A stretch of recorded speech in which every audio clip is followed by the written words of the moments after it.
सेनापति, इस राज्य में मैं सबसे बड़ा सूर्य मंदिर बनाना चाहता हूं। एक ऐसा मंदिर जिसे देखकर लोगों को लगे कि सूर्य देव स्वयं प्रकट हो गए। जाओ, जो इस महाकार्य को पूरा करेगा उसे धन, रत्न और राज्य का अत्यधिक सम्मान दिया जाएगा।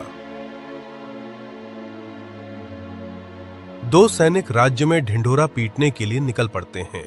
नगाड़ा बज रहा है, प्रचारक घोषणा कर रहे हैं। सुनो सुनो सुनो, महाराज मृत्युंजय देव का आदेश है। क्या इस राज्य में कोई ऐसा मिस्त्री है जो 3 महीने के अंदर सूर्य मंदिर को सुंदर, मजबूत और दिव्य रूप दे सके? जो व्यक्ति इस कार्य को पूरा करेगा उसे महाराज द्वारा महापुरस्कार दिया जाएगा।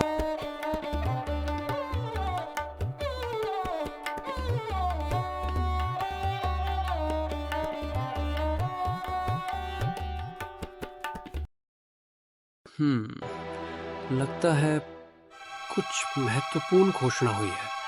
समय किसी का साथी नहीं होता बेटा, पर शिष्य वही तो शिक्षा की पहचान होता है। मेरा शरीर अब पहले जैसा नहीं रहा। हाथों में वो ताकत नहीं, पत्थर उठाने की हिम्मत नहीं। पर मेरे तीनों शिष्य, हाँ, तुम लोग, तुम मेरी असली विरासत हो। आओ बेटा, तुम तीनों के बीच अब एक परीक्षा होगी। जो इस परीक्षा में सबसे बेहतर निकलेगा उसको मैं महाराज के पास लेकर जाऊंगा। पर याद रखना बेटा, सच्चा मिस्त्री वो नहीं जो पत्थर तोड़ दे। सच्चा मिस्त्री वो है जो पत्थर को देवता बना दे।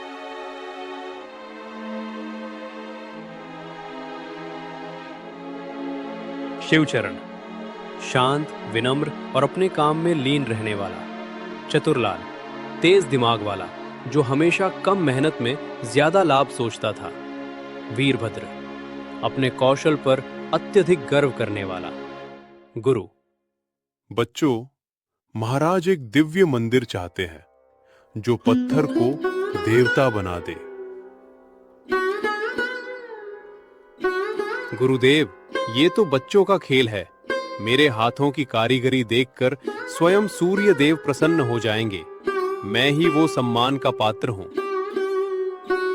गुरुजी, ये 3 महीने का समय तो बहुत अधिक है। मैं अपनी चतुराई से 1 महीने में ही एक सुंदर मंदिर का नक्शा बनाकर बाकी 2 महीने में बस उसे पूरा करने की व्यवस्था कर लूंगा। पुरस्कार हमारा है। गुरुदेव, समय और कौशल मायने रखते हैं, पर लगन उससे भी ज्यादा जरूरी है। मैं बस इतना कहूंगा कि मैं अपना सर्वोत्तम दूंगा।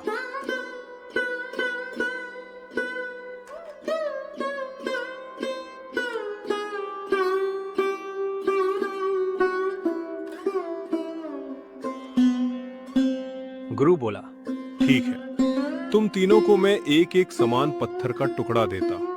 अगले 3 दिनों में तुम्हें उस पत्थर को एक ऐसी मूर्ति या कलाकृति में बदलना है जिसे देखकर मुझे लगे कि वो जीवित है। जाओ और अपनी कला का प्रदर्शन करो। तीनों शिष्य पत्थर लेकर अपनी अपनी जगह पर काम करने चले गए। 3 दिन बाद गुरु अपनी झोपड़ी के सामने बैठे थे। सबसे पहले वीरभद्र आया।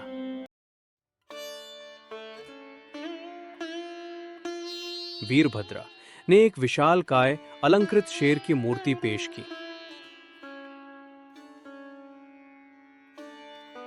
देखिए गुरुदेव, ये कितना मजबूत, बड़ा और तेजस्वी है। ये कलाकृति ही राज सम्मान की हकदार है।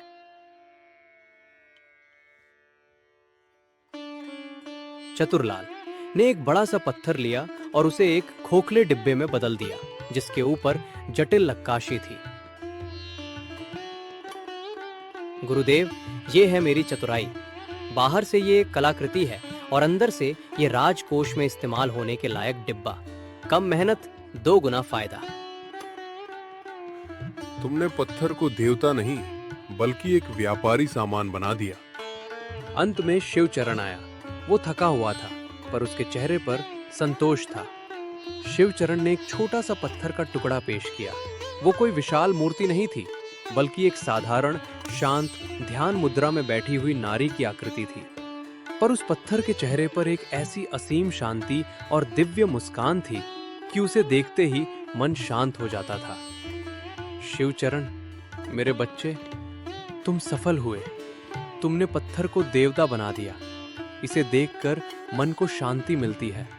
यही सूर्य मंदिर की आत्मा होगी। गुरु ने उसी वक्त शिवचरण को लेकर राज दरबार जाने का फैसला किया।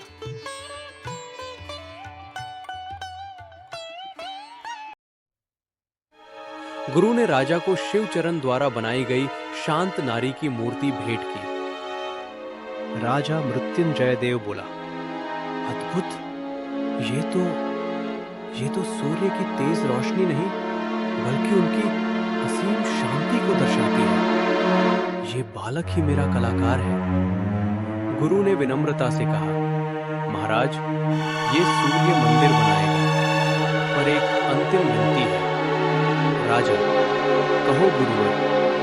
गुरु बोला, ये बालक मंदिर का निर्माण करेगा, पर 3 महीने के भीतर वो इसे पूरा नहीं कर पाएगा।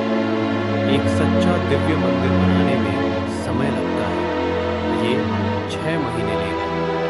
राजा बोला, मुझे पता था कि तुम जैसा ज्ञानी यही कहेगा। मुझे जल्दबाजी में बना हुआ मंदिर नहीं, बल्कि सदियों तक खड़ा रहने वाला मंदिर चाहिए। 3 महीने का नियम केवल ये देखने के लिए था कि कौन काम को जल्दी खत्म करने की सोचेगा और कौन उसकी गुणवत्ता को प्राथमिकता देगा। राजा ने शिवचरण को गले लगाया। वीरभद्र और चतुरलाल का सिर शर्म से झुक गया। The twist. राजा ने जानबूझकर 3 महीने का समय रखा था, ताकि वो सही कलाकार, जो समय की जगह गुणवत्ता चुने, को घमंडी और चालाक कलाकारों से अलग कर सके। शिवचरण की विनम्रता और गुणवत्ता पर ध्यान ने उसे विजेता बनाया।